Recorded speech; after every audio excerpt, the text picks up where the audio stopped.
assessment of the potential economic gains arising from global services trade liberalisation. The simplifying assumption here is that it all happens next year, that we get a liberalised outcome next year. Now, that's probably not going to happen, but in the economics profession, this is what we do. We simplify the analysis so that we can get at least some indication of the potential gains. And the period under consideration is from 2011 to 2025.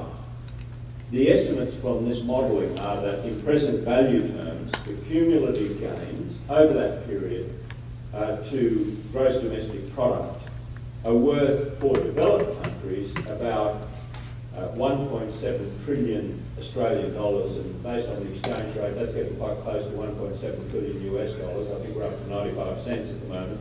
But anyway, 1.7, or let's say 1.5 trillion dollars for developed countries, but very interestingly, 3.6 trillion for developing countries, which makes the point that the gains from liberalisation of trade and services look to be substantially bigger for the developing world than for the developed world, notwithstanding that services are probably a larger proportion of the economy in the developed world.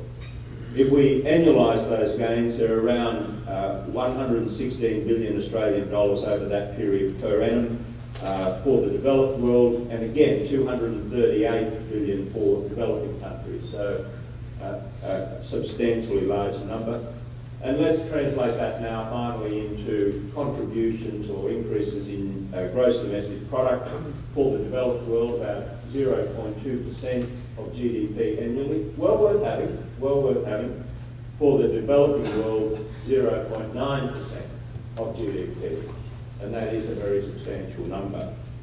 So we've got copies of this summary document just outside, Fred, and I'll finish really with these observations. I want to thank everyone for coming along and lending momentum to the elevation of trade and services, the liberalisation of trade and services as a way of kickstarting the Doha round. In Australia, we have an Australian Services Roundtable.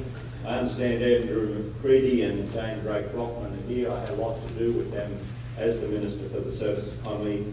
And the final point that I'd like to pick up is the one that Lord Brittan made, and that is there is an issue here about fatigue in the negotiations. And while not everything has to happen tomorrow or next week, here is a great opportunity to re-energise those negotiations, to use the surface economy and liberalisation of trade and services as the kickstart for those resumed negotiations.